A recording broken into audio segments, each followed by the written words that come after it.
নমস্কার বন্ধুরা, প্রিয়াঙ্কা রান্নাবান্নায় আপনাদের সবাইকে স্বাগত। বন্ধুরা, আজকে আমি আপনাদের সাথে শেয়ার করব কাঁচা আমের আমসত্ত্ব। কোনো রকম রোদে দেওয়ার ঝামেলা ছাড়াই এবং কোনো রকম রাসায়নিক বা ফুড কালার ছাড়াই আপনারা খুব সহজেই কাঁচা আমের আমসত্ত্ব বাড়িতে বানিয়ে নিতে পারবেন। বন্ধুরা, ভিডিওটি পর্যন্ত শেষ পর্যন্ত দেখার অনুরোধ রইল। আর আমার চ্যানেল নতুন বন্ধু হলে চ্যানেলটা সাবস্ক্রাইব করে পাশে থাকবেন। আসুন বন্ধুরা, দেখে নিই বাড়িতে আমসত্ত্ব কিভাবে বানাবো। আমসত্ত্ব বানানোর জন্য এখানে আমি কিছুটা কাঁচা আম নিয়েছি।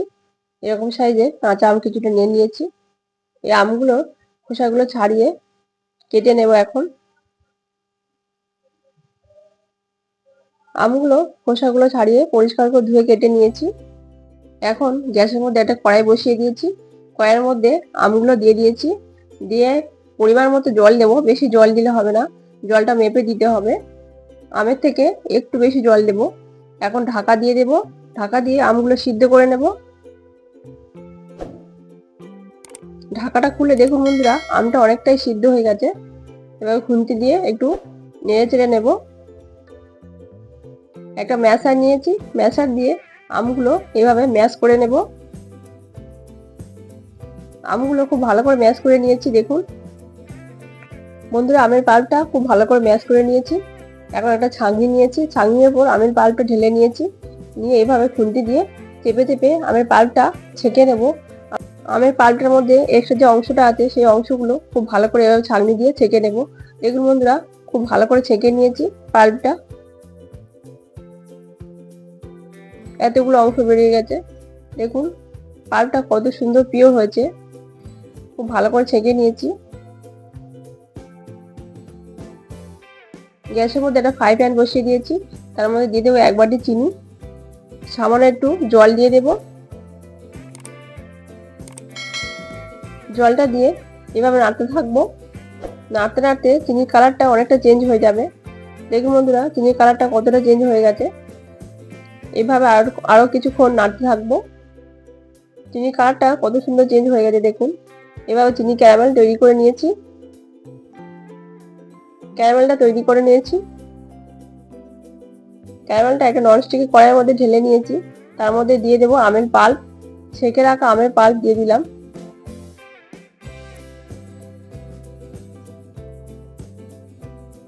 আমের পাল্পটা দিয়ে ক্যারামেলের সাথে খুব ভালো করে মিশিয়ে নিয়েছি। দেখুন বন্ধুরা, চিনি ক্যারামেলের সাথে পাল্পটা মেশানোর পরে এরকম একটা কালার চলে এসেছে। এখানে কোনো আমি রাসায়নিক রং বা ফুড কালার ব্যবহার করছি না। চিনি ক্যারামেলের সাথে মেশানোর পরে এরকম একটা কালার চলে এসেছে। এখন দিয়ে দেবো 1/2 চামচ বিট লবণ। আর দিয়ে দেবো 1/2 চামচ খাবার নর্মাল লবণ। আর দিয়ে দেবো 1/2 চামচ লঙ্কা গুঁড়ো। দিয়ে খুব ভালো করে মিশিয়ে দেবো। এইভাবে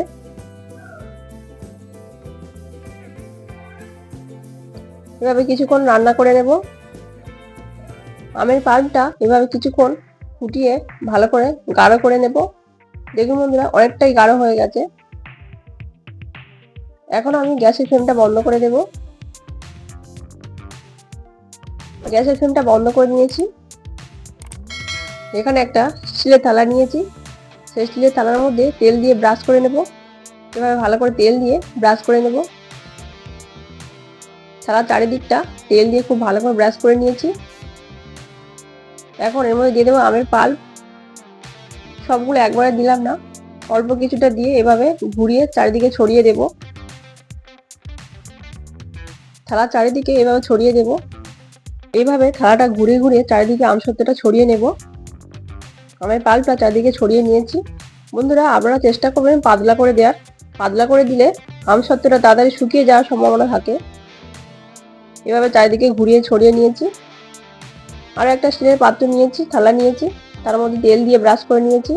বাকি যে পাল্পটা আছে, পাল্পটা এর মধ্যে দিয়ে দেব। এর মধ্যে ঢেলে নিচ্ছি। বাকি যে পাল্পটা ছিল থালার মধ্যে ঢেলে নিয়েছি। এখন এইভাবে ঘুরিয়ে ঘুরিয়ে চারিদিকে ছড়িয়ে দেব পাল্পটা।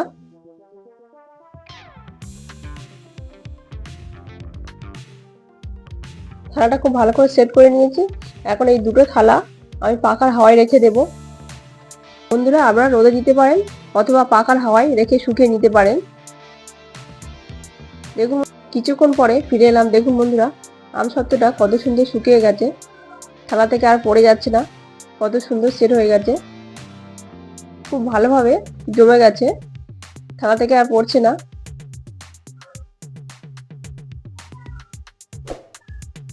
এখন আমি একটা স্প্যাচুলার সাহায্যে এভাবে থালার ধারের অংশটা এভাবে তুলে নেব।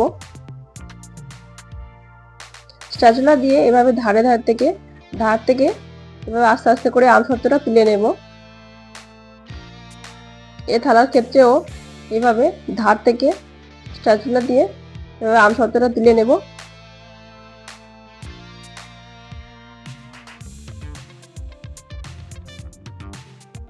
দেখুন বন্ধুরা, আমসত্ত্বটা কত সুন্দর তৈরি হয়ে গেছে, থালা থেকে কত সুন্দরভাবে উঠে আসছে, কত পাতলা হয়েছে দেখুন, একদম পুরো জেলির মতো কত সুন্দর হয়েছে, খুব সুন্দরভাবে শুকিয়ে গেছে। দেখুন কত সুন্দর হয়ে গেছে, আমসত্ত্বটা কত সুন্দর হয়েছে। দেখুন থালা থেকে কত সুন্দরভাবে উঠে আসছে, পুরো দোকানের মতো কত সুন্দরভাবে শুকিয়ে গেছে। দেখুন পুরো পারফেক্ট দোকানের মতো তৈরি হয়ে গেছে আমসত্ত্বটা।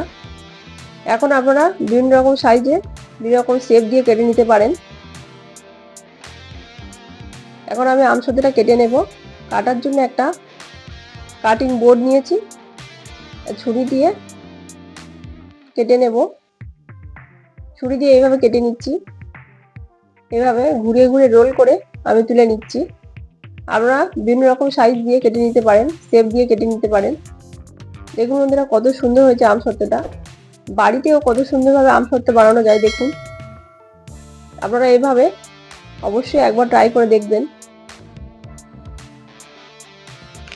বন্ধুরা কত সুন্দরভাবে আমসত্ত্বটা তৈরি হয়ে গেছে, পুরো পারফেক্ট দোকানের মতো। বন্ধুরা এই আমসত্ত্বের রেসিপি কেমন লাগলো কমেন্ট করে আমাকে অবশ্যই জানাবেন। আর এরকমভাবে আপনারা অবশ্যই একবার বাড়িতে বানিয়ে নেবেন, খেতে খুব দারুণ লাগে আর খুব টেস্টি হয়, বাচ্চারা খুব ভালোবাসে। বাচ্চাদের এইভাবে একবার বানিয়ে দেবেন, বাচ্চারা খুব খুশি হবে। দেখুন বন্ধুরা আমসত্ত্বটা কত সুন্দর তৈরি হয়ে গেছে, কত সুন্দর পাতলা, পুরো পারফেক্ট দোকানের মতো একদম। দেখুন কত সুন্দর হয়েছে। বন্ধুরা এরকম নতুন নতুন রেসিপি পেতে চ্যানেলটা সাবস্ক্রাইব করে পাশে থাকবেন। আবারও হাজির হব নতুন কোনো রেসিপি নিয়ে। আপনারা সবাই ভালো থাকবেন, সুস্থ থাকবেন।